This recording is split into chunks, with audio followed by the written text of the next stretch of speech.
Howdy folks, Tex Grebner here with Tex Grebner Outdoors. I've had a request to do an entry-level fishing guide similar to what I've done for archery. Well, the good news is I've been fishing for a long time, and so I am going to give you as condensed and concise a version of how to get rigged up for fishing as I, Tex Grebner, possibly can. So stay tuned, it's going to be a bumpy ride. Generally speaking, the best beginner fishing reel is a Zevco 33.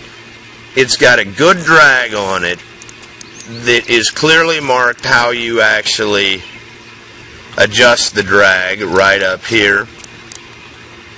Higher drag, more line tension, but the higher the drag, the more likelihood of you breaking your line. Lower, and it just lets the line feed out with minimal tension. Now, the Zevco 33 being a closed face reel, you do have to be careful of this front portion, because your line rubbing on that front portion, if that front portion gets a nick in it, it will wear on your line very badly. Now, as you can see, I'm holding my index finger and my thumb on this line to wind it back into the reel, because this line will tangle very easily if it does not come into the reel under tension. Now, the way that this works is when you want to cast it, you depress the button and it won't let very much line out. It basically grips the line inside the reel, and then when you release the button, line comes out freely until you either depress the button again or you reset the reel. So if you're reeling in your line without a fish on in the end of it, then you're going to want to hold your thumb and index finger around your line. Now, be careful. When I was a child, I did develop a few blisters. Now, the way that this works is you twist away from you, and then you can pop that off, and there you see how that line is actually spooled around. Your reel handle and this nub spools the line back there. Now, even though I said that the Zevco 33 is probably the best starter fishing reel on the market, I'm not a huge fan of it. But it is durable enough and easy enough to use that pretty much any young fisherman or fisherwoman can pick up a Zevco 33 and learn how to fish with it. My favorite style of reel is actually the open face reel that sits upside down, or so it would seem. Now, the way that you use this is, of course, it's clamped into the fishing rod, and you simply pull that over. This wire portion is called the bail, so you open the bail with your finger, holding the line that is gripped in the bail, and then when you cast, you release the line with your finger, and the line spools off freely on the front. Now, because of the nature of this reel being an open face, and as you can see, that spool pulses back and forth as I wind it to wind the line evenly on the reel, you have less chance of getting line that backlashes inside the reel, as with a closed face reel. So I'm not a huge fan of the Zevco 33, but it is undeniable that the Zevco 33 is, in fact, with its push button design, the lowest common denominator for getting a novice into fishing. Back to the closed face spinning reels. This, of course, is the Zevco 33, probably one of the most famous starter fishing reels And I know people that honestly have fished their entire life on the same Zevco 33. This is the authentic series, and as you can see, it comes with cage and line monofilament. Pretty much every reel that you buy is going to come with monofilament fishing line. I'll get into that a little bit later. This is a Zevco 202. The 33 is metal. The 202 is plastic, but they both operate the same way with the push button. Push the button down when you're ready to cast. When you complete your cast, let the line flow out freely by releasing the button, and that line will flow out freely, as I said, until you redepress the button again or you reset the reel. Also, yet again, with these closed-face fishing reels, you need to hold your thumb and index finger around the line to actually reel it back in under tension so that you don't get a tangled mess on the inside. There isn't really anything wrong with a Zevco 202. It's a very affordable rod and reel combination. But if you can afford it, I would say go with the 33 simply because it's metal rather than a plastic housing. God forbid, in case it gets stepped on in camp one night and you don't want to break it.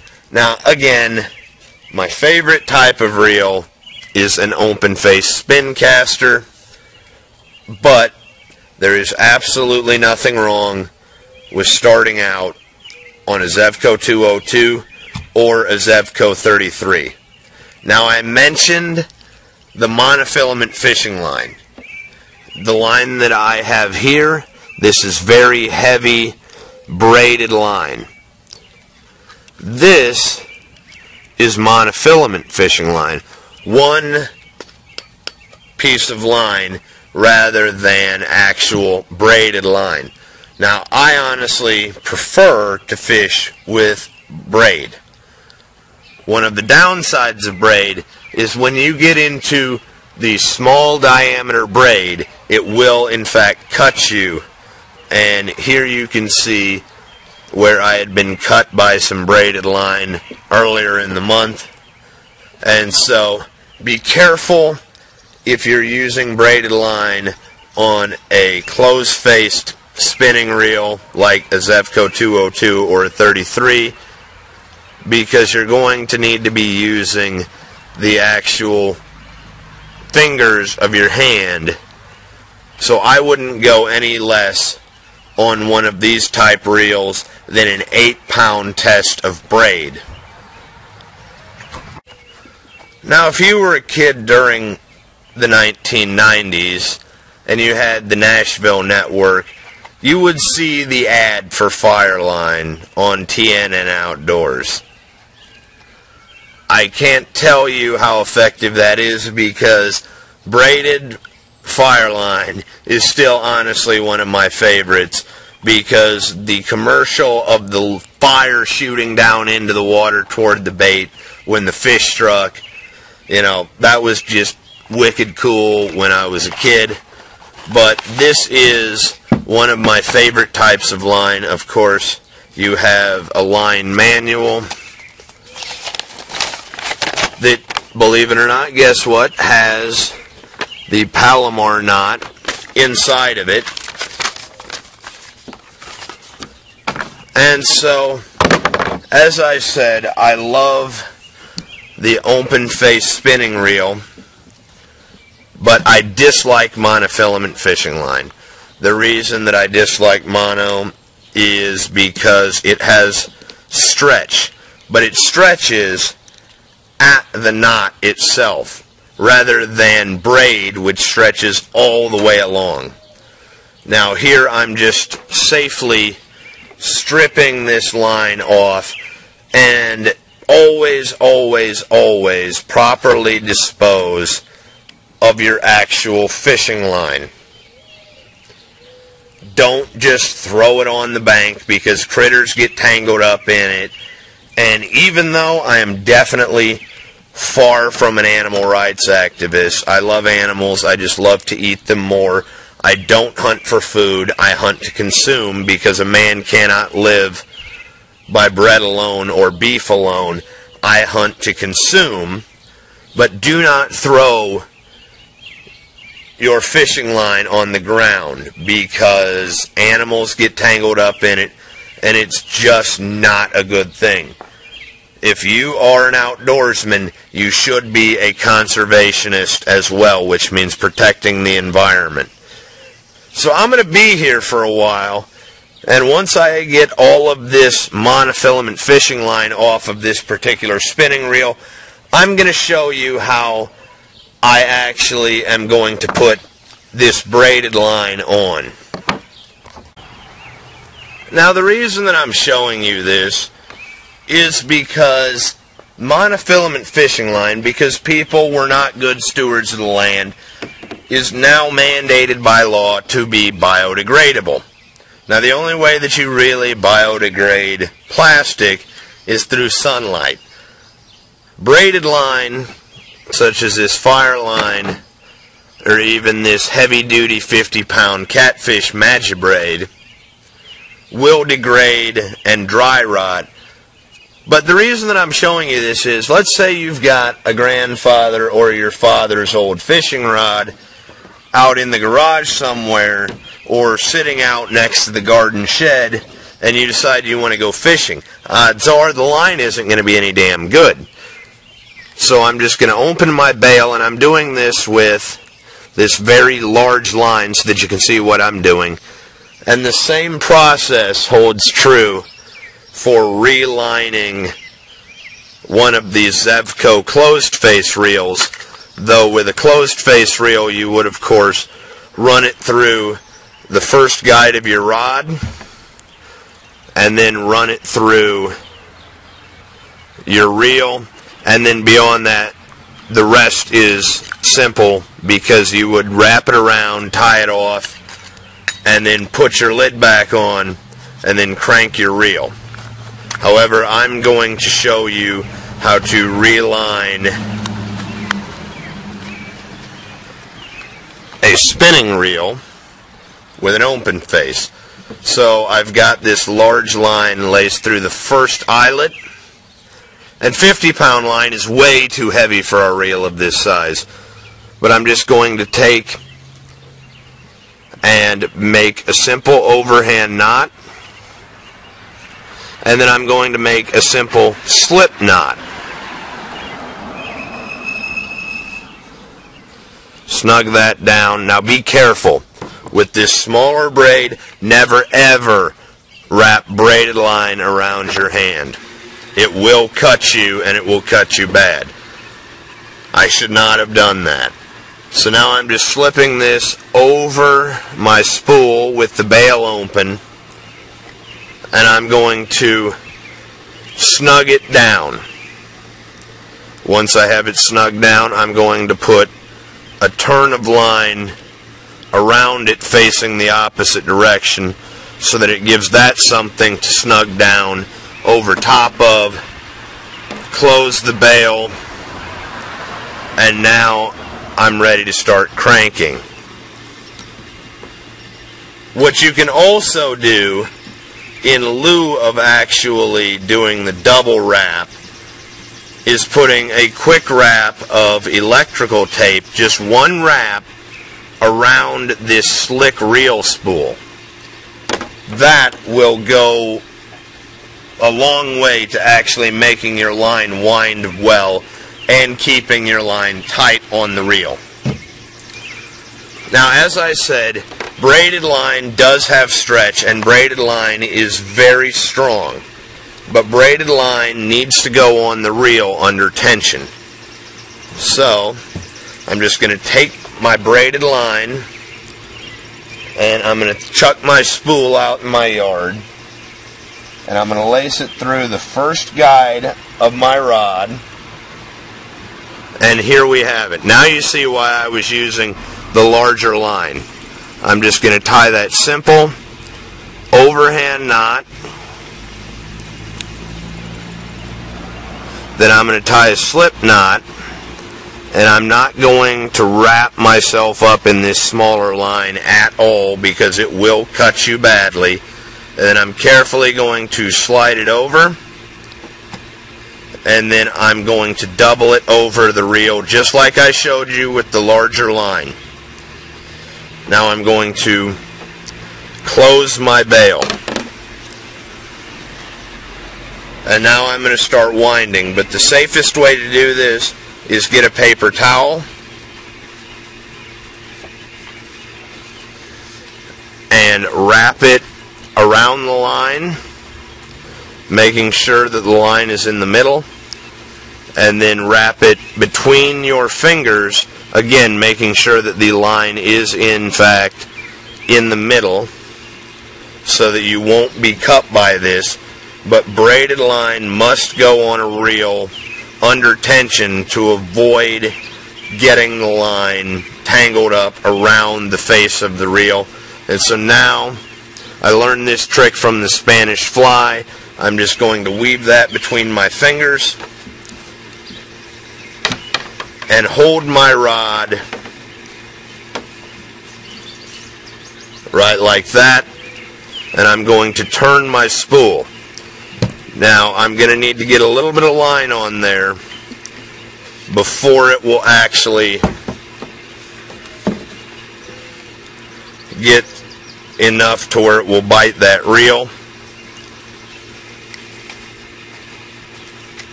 There we go. And so now I can simply start cranking my reel and holding tension on my paper towel. The paper towel protects my hands. You can also do this with a wet paper towel. Would probably be best so that you don't chafe your braided line. And now I have a lot of cranking. Now here you can see that I have a full reel, and my paper towel trick worked. It did take forever to line this up, and I did run this full spool onto this reel. So now I'm going to loosen up my drag,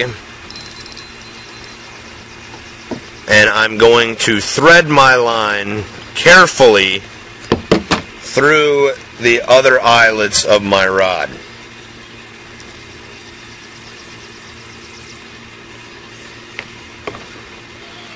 It is handy to keep this portion on the line so that you can safely pull the line through the eyes of your rod.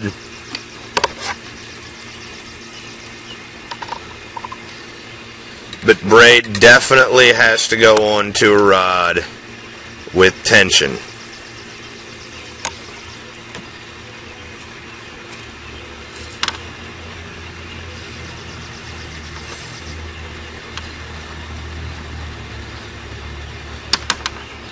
And then finally, the top guide.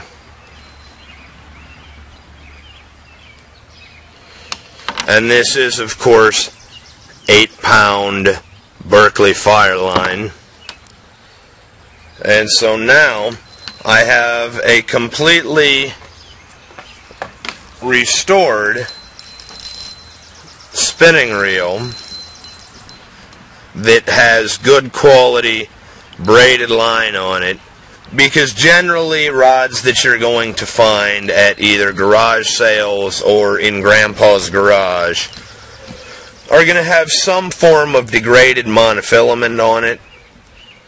And so braid is stronger, braid lasts longer, and braid is more sensitive. But there is definitely something to heavy monofilament line. But when it comes to the light test weight line, I definitely am a fan of braid. If you don't have a strong fisherman's knot, then nothing else matters. It doesn't matter how much you paid for your rod, how much you paid for your reel, how strong your line is. If your knot slips or your knot breaks, then nothing else matters. And I lost a lot of fish when I was younger because I didn't quite know how to tie an actual good fisherman's knot. So I'm hopefully going to save you a lot of trouble. When you're learning to tie fisherman's knots, it's a good idea to have a sinker with an eyelet in it so that you're not becoming familiar with your knots and getting poked by one of these wicked things and having to get it cut out of your anatomy. So I've got some braided line here that is 50-pound Magibraid, and I've got my sinker. The first knot that I'm going to show you is the Palomar. And as you can see, I have this line doubled up through the eye of our make-believe hook. And now I'm just going to take that around my finger, and I'm going to tie a simple overhand knot.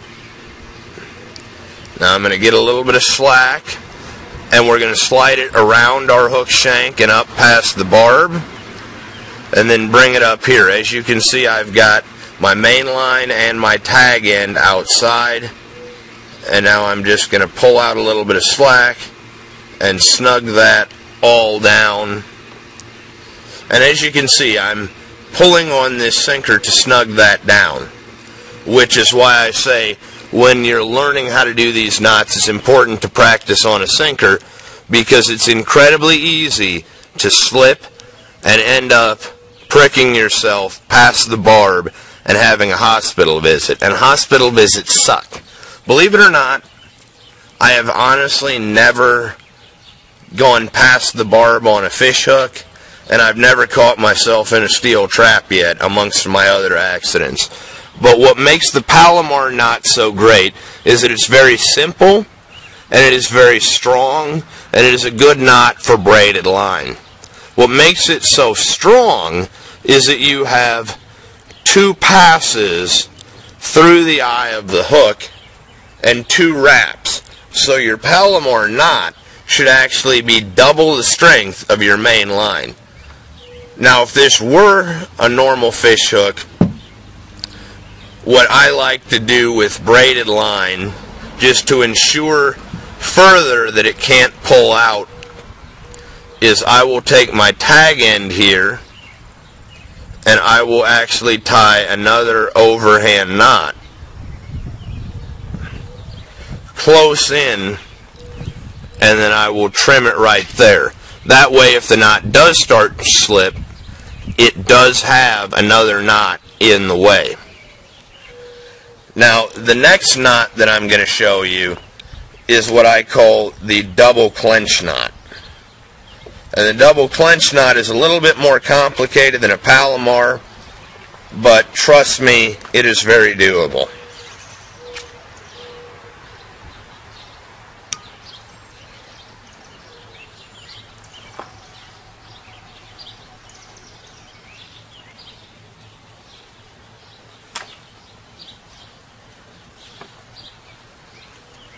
Now, the double clench knot is also a very strong knot.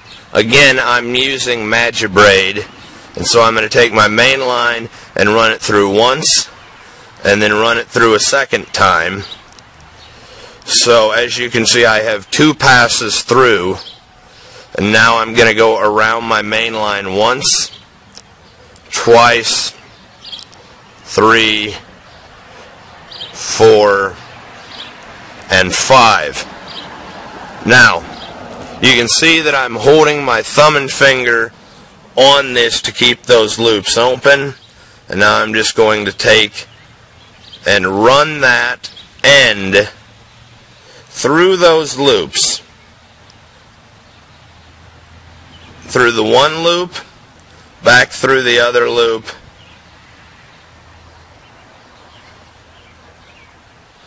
and then snug that all down.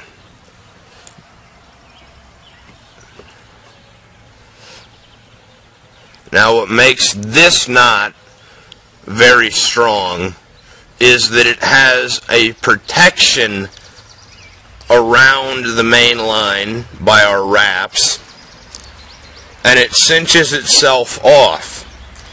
And also, this knot, as you saw, just like the Palomar, has 2 hitches through the eye of the hook. so it should double your line breaking strength. Now, I like braided line myself, but there's nothing wrong with monofilament fishing line. So we're now ready to actually learn how to cast. So here I have my monofilament Cajun line, my snap swivel and barrel swivel, or I should say my barrel swivel and snap on my sinker.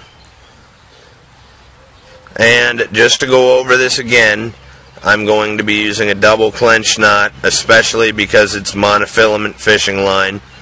Knots tend to slip more often. And I suppose now that you see this small mono, you understand why in another portion of this video I used the heavy braid.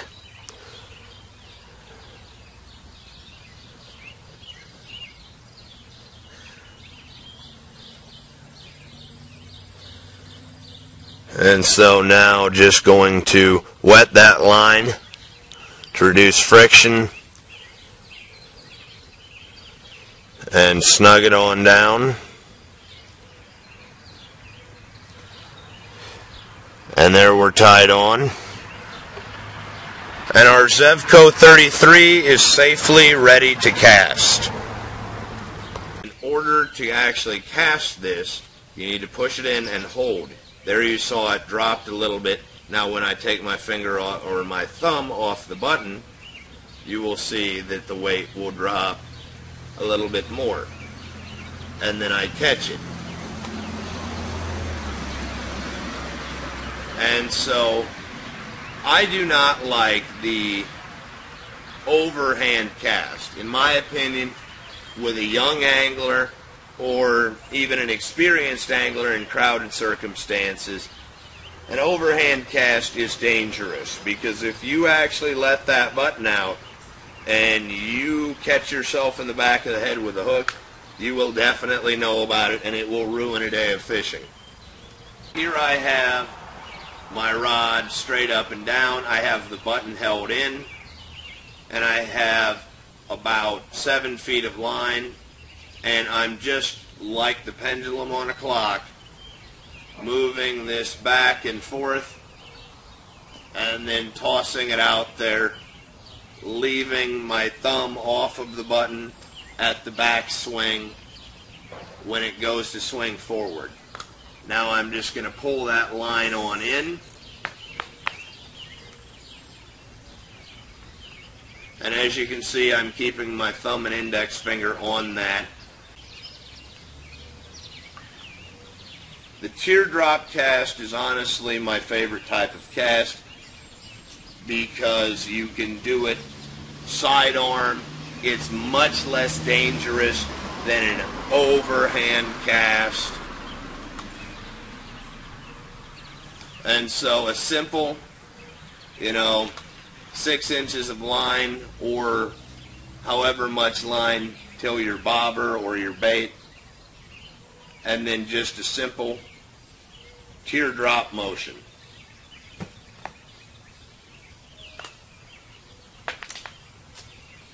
That way you don't have a whole lot of movement where you can tangle yourself up, where you have the danger of hooking other anglers. Just a simple teardrop motion. The best you can do is do a 1/2 ounce sinker and depress the button, bring your rod tip around, and then once you get in the J portion of the teardrop, release your line. Then, of course, reel it back in, and I seem to have snagged my lawn chair. Now, of course, this is the open face spinning reel that I put the braided line on. The way that this works, as I showed, but I wanted to actually show it in action, is when I put my index finger here, I am gripping the line and I am opening the bail of the reel, the bail being, again, the wire portion. Now, just like with the other reel, teardrop with the tip of your rod. And it's that simple. When you reach the J portion of your teardrop, you release the tension on your finger and the line will flow out. Again, I am not a fan of the overhand casting. I do occasionally do a little bit of flipping or pendulum casting, whereas you can see I've got the practice weight here and I'm just swinging it and then I'm giving it a flip on the outswing, releasing my finger. But the teardrop cast sidearm is probably the safest and easiest way. Now here you can see that I am standing straight and I am just going to give a teardrop with my rod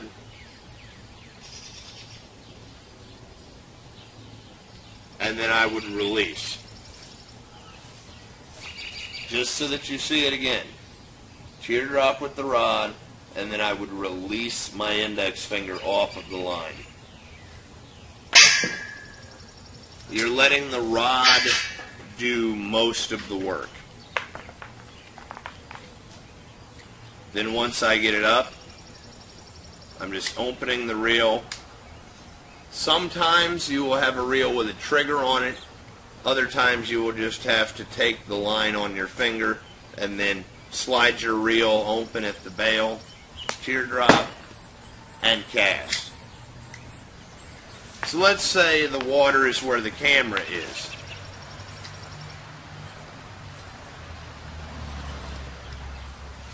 So I have parallel to the water. And there I go. I'm just going to show you those knots one more time with an actual hook. The Palomar, which is actually probably my favorite, and then the double clench. So the Palomar, we have our doubled up piece of line, carefully handling our hook. Then we do an overhand knot, holding it around our finger. Then we slide our loop through, then go around our hook, bring it up, keeping our tag end outside, and then we just snug everything down tight. Now as you can see the way that I'm grabbing this, I'm grabbing it in a way that prevents me from getting stuck by the point of the hook. So that's a Palomar knot. And of course, time for the double clench again. So we take our main line, run it through once, run it through twice, and then pinch that right at the eye of the hook, and then wrap once, twice, 3, 4, and 5. And it's a good idea at this point to wet your line.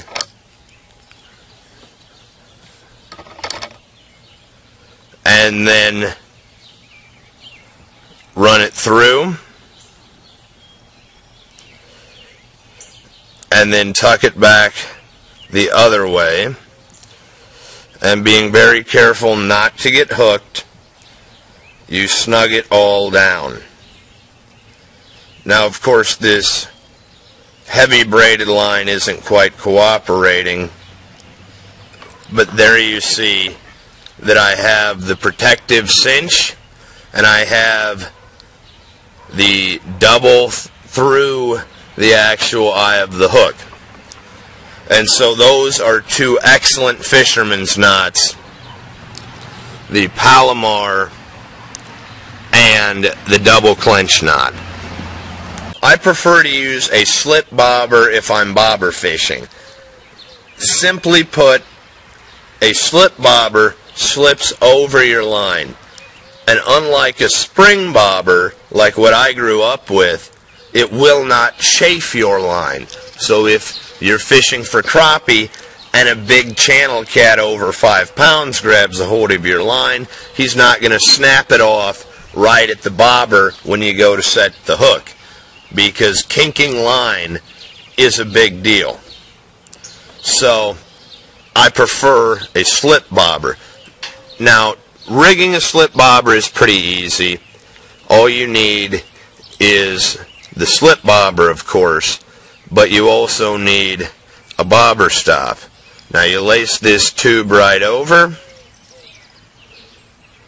then push the noose off and discard your tube in a proper waste receptacle. Get that good and tight, and of course you would want to trim your tag ends up a little bit. And now simply put, all you have to do is just slip your bobber right over your line. And now, once you trim your tag ends off, this knot will pass through the eye guides of your actual rod, and you can fish this between 1 foot deep, maybe 6 inches deep, all the way up to 8 feet deep, simply by sliding this portion up your line.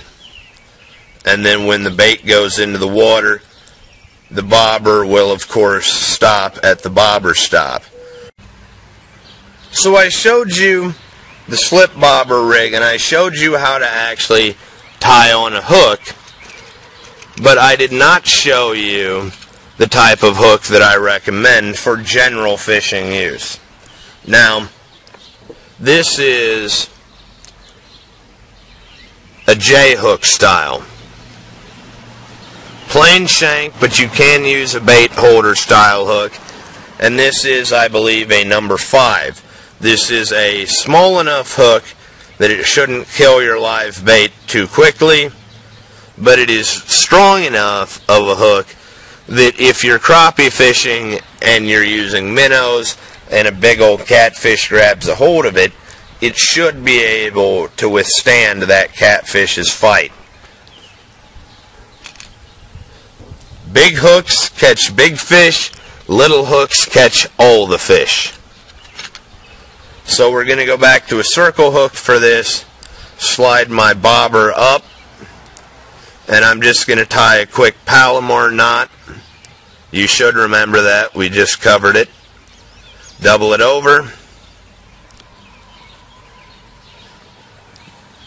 overhand knot, pull some slack, run it around the hook. Now the reason that I'm doing this with a demon hook is because this line, for demonstration purposes, is way too heavy to actually use the J hook. So now I've got a tag end here, and so we almost have a complete rig. The only thing that we are missing is a split shot sinker. So about, I'd say, 6 inches above your hook, you're going to want to take your split shot, and whatever you do, lead is toxic, so don't use your damn teeth for this.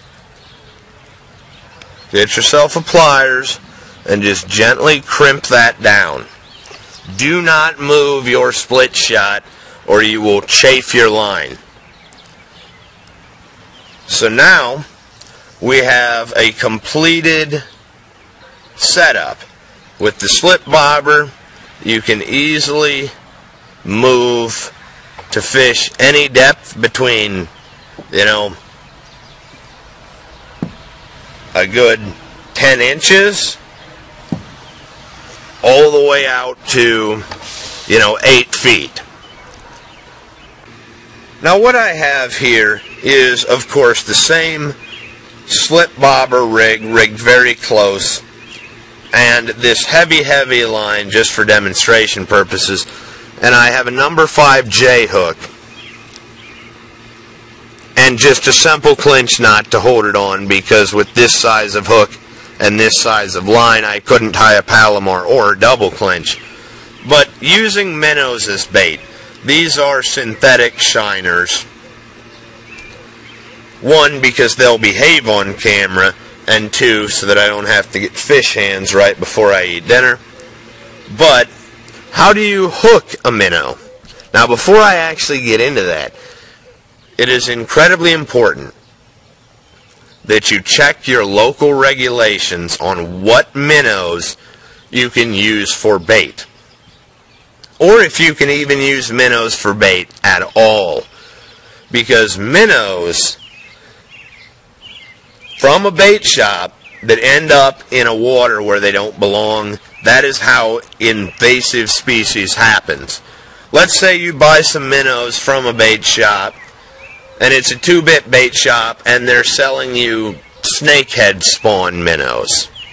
Well, then you end up kicking over your bait bucket by accident, and now you have stocked an entire lake with a bucket full of snakehead minnows that you were using for bass bait. Well, guess what? Now you've got snakeheads in there, and so never ever dump a bait bucket, and always make sure you know what minnows you're actually using and if it is legal to use minnows at all in the water. With that being said, though, minnows, when they're live, they make great live bait because almost everything eats a minnow. So, if you're rigging a minnow for crappie while it's alive, just take your J hook, number 5, and hook her right through the nose. This way the fish can open its mouth and it will stay lively longer. However, do not despair if you end up with a dead minnow, because a dead minnow is now catfish bait. So once your minnow is dead, simply take and hook it straight through the eyes. If you also have a dead minnow, you can hook it straight through the mouth, push it all the way down into the body, and then run the hook out the back of the head. Then you have the hook in the top of the fish's head, in the middle of the back, and so then when Mr. Catfish comes swimming along, smells your dead minnow hanging there, grabs it, and now on your little crappie line and crappie rod, Zevco 33, you're going to have a heck of a fight on your hands. Now, most people say that you should fish minnows on a small wire hook so that you're not poking a very big hole in the fish and it will stay alive much longer. To tell you the truth, that is great advice. However, like I said, everything eats minnows. Or at least every predatory fish eats minnows. So tell me, let's say Mr. Catfish or Mr. 5-pound bass comes swimming along, sucks in your minnow. Do you want to have this hook on, a thin wire hook, or an actual number 5 J hook? And again, always check your local wildlife regulations as to what you can actually use in your area as far as live bait. Now, dead minnows, like I say, dead minnows, great catfish bait. Just hook them right through the eyes, and if you've got a big hook like this 8/0 Demon, just hook them right through the eyes, and you can stick 3 of these shiners onto an 8/0 demon hook just fine. Right through the eyes so that the skull holds them on there. And then just cast it out with no bobber and a split shot. And that is just like a feast for a big old channel catfish. Now let's say you can't use minnows. Well, there is always the old standby of drowning a worm. Now here I have a ripped up synthetic worm. Ooh, pretty green so that you can see it. And good luck threading a night crawler onto a hook. But you're not going to want to use a whole worm. Simply because worms don't stay on hooks very well. So find the worm's head and then thread him up the hook and then pop the hook out the side of the worm and then slide him up. Sometimes it even helps to slide him up over the knot so that they can't simply pull it off of the barb. But once you have your broken worm by either cutting or pulling a night crawler apart, it does make it easy because a worm, of course, looks like that in the middle, truly. It does make it very easy to backwards hook the worm right through his own body cavity. And of course, be careful not to hook yourself. And again, never use a whole worm because you're just going to lose it. The bait fish, like the minnows that I say that you should use for bait, are just going to pick that worm all to pieces, and so you may never actually get a bite.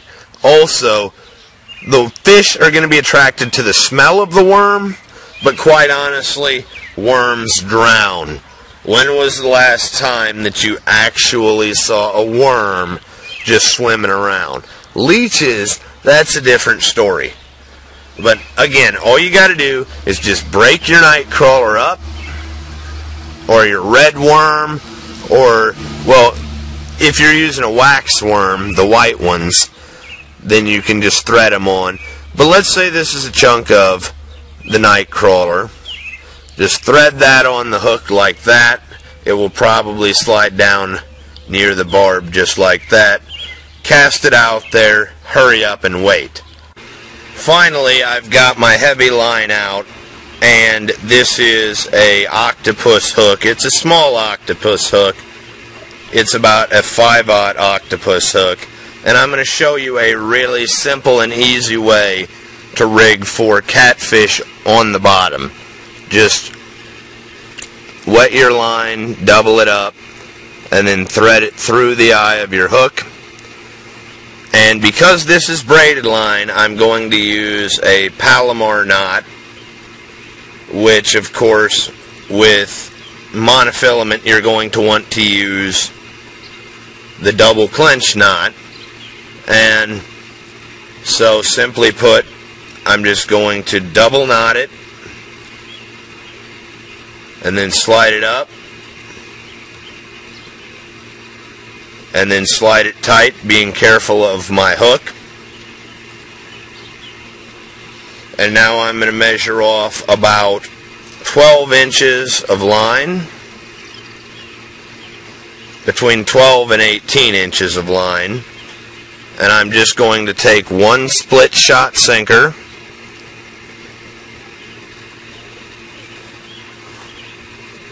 and then crimp it with the pliers. Again, don't bite your split shots. Lead is toxic. Now you need to be careful that when you crimp your split shot that you do it gently so you don't cause your braided line to chafe or fray. You also do not want to simply cut your monofilament. So here we have 2 split shots and an octopus hook. Now we're going to get our synthetic minnow again for demonstration purposes. And if you're using a dead minnow, hook him through the mouth,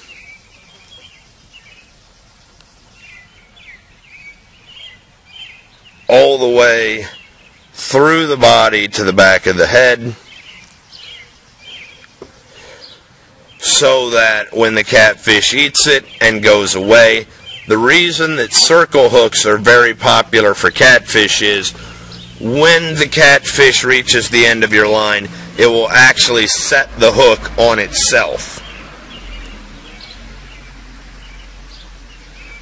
Again, another way of hooking is to actually hook your dead bait through the eyes and then send another minnow on there through the eyes, one facing one way, one facing the other way. It doesn't really matter. And so when you cast this out, your split shots will hit the bottom, and a little ways away you will have your two dead minnows laying on the bottom, waiting for any catfish that happens by to gulp them up, take off with your line, and as he swims off, this circle hook, which is better for catfish than a J hook, will actually work to the corner in the soft skin of his mouth and hook him almost instantly. With the light line, it is generally best to use split shots because they stay in one place and they aren't always sliding up the light line, so they aren't chafing the line constantly. With heavier line, you can of course use something like this that I was showing earlier to tie the double clinch knot on. But with light line, it's generally best just to use two split shots. And of course, if you're using monofilament, use a double clinch knot. If you're using braid, a Palomar generally will be fine. And so there you have it, a fast and easy bottom catfish rig for minnows. So let's say that you don't have the attention span to actually fish with a bobber or a bottom line. Well, you're not out of luck, because this is one of my favorite artificial lures. This is a small, very shallow crankbait. It's called a crankbait because as you crank it through the water, this lip digs into the water and causes the bait to go from side to side, and it causes it to dive down under the surface of the water. This is a great lure for bass, great lure for crappie, great lure for bluegill. These rebel hoppers are so easy to fish. All you have to do is throw it out there, don't get it caught in the trees like I normally do, and then pull it in about a foot, let it rise to the top, then pull it in a foot, let it rise to the top, and all I know is bass and crappie seem to eat these grasshopper baits like they're candy, and it's so simple to fish. Also, a little white, yellow, or green lead head jig. When this gets wet, this tail will shrink down to be like a very small minnow. The head, as you can see, I've scraped some of the paint off, is in fact lead. Here is the eye of the hook. And so all you have to do is cast this out and slowly pull it back through the water, and it will basically fish itself. It will move through the water, hook up because the eye of the hook is up, and bass will eat this, crappie, bluegill, and in my youth I have actually caught a catfish on one of these little lead head panfish jigs. So if you lose your attention span for actually fishing with a bobber, one of these rebel grasshoppers, or one of these lead head panfish jigs reefed slowly through the water, you're almost golden if there are crappie, bass, or bluegill around. What you can also do is, if you've got dead minnows in one of these jigs, you can take your minnow and rig the jig head through, or the jig hook through the head of the minnow, and this will cause more action, and this will also cause that minnow to sit just like that in the water, as if it's a minnow feeding on a smaller fish, which will entice a bigger fish to actually bite. What's nice about slip bobbers, seeing as I'm on the topic of artificial lures, is if you've got any of these large circle hooks in your tackle box, you can, of course, cut your hook off, take off your slip bobber, and you can manufacture a lure out in the field simply by pulling out the bobber stop and carefully cutting the end off of this cheap foam bobber so that you have a flat spot that will pop the water as you pull it through. Then simply lace your line through the slip bobber again. Now, of course, I'm using this super heavy line, and take your big circle hook, and I'm just going to tie a really quick Palomar on here. You should remember that by now.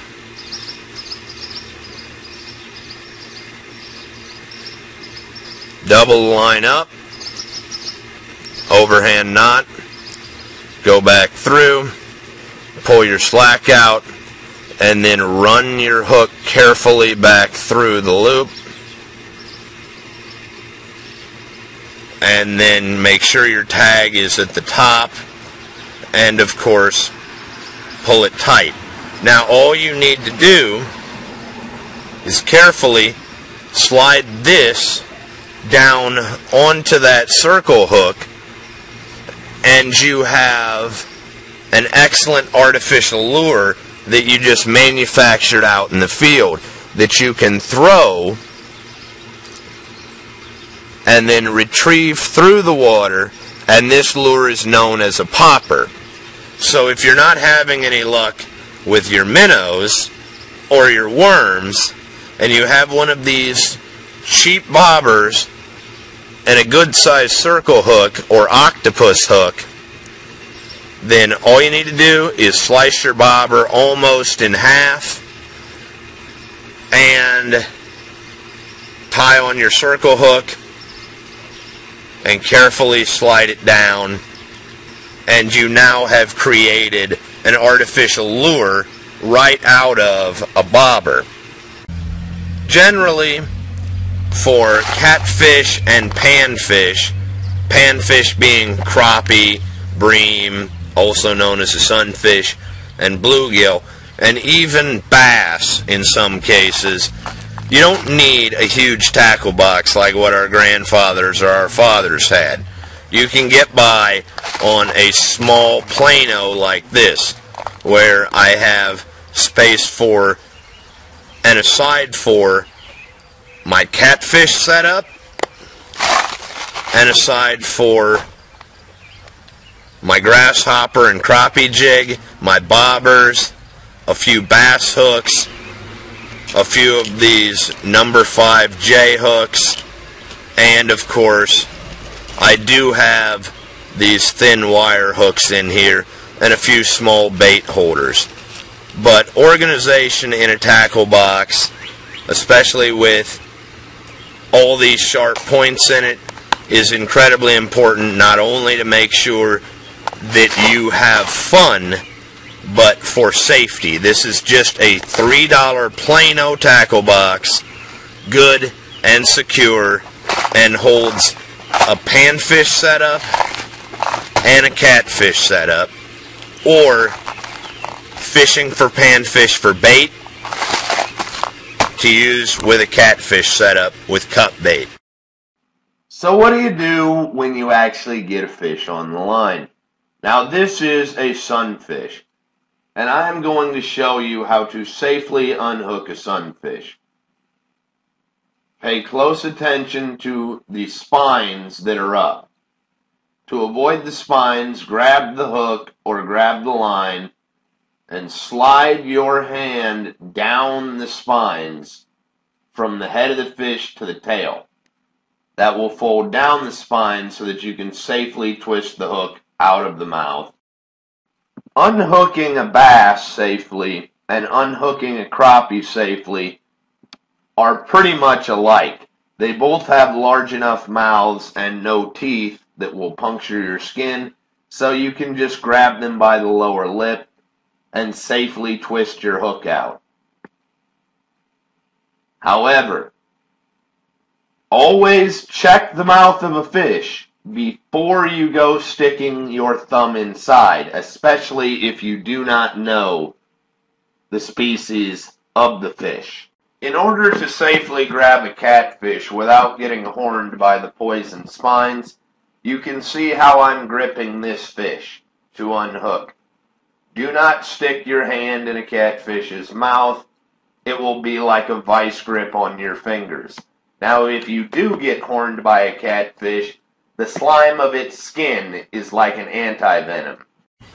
Now, if you intend on keeping fish to take home clean and then eat, you're probably going to want a garbage bag to put them in, but a stringer to keep them alive so that they can sit in the water while you continue fishing. This is a chain and wire stringer, and you would simply take this and put it through the gills of a panfish and then clip it through one side of the gill. Well, I'll just use this synthetic minnow. Take it through the gill and then out the mouth of the fish.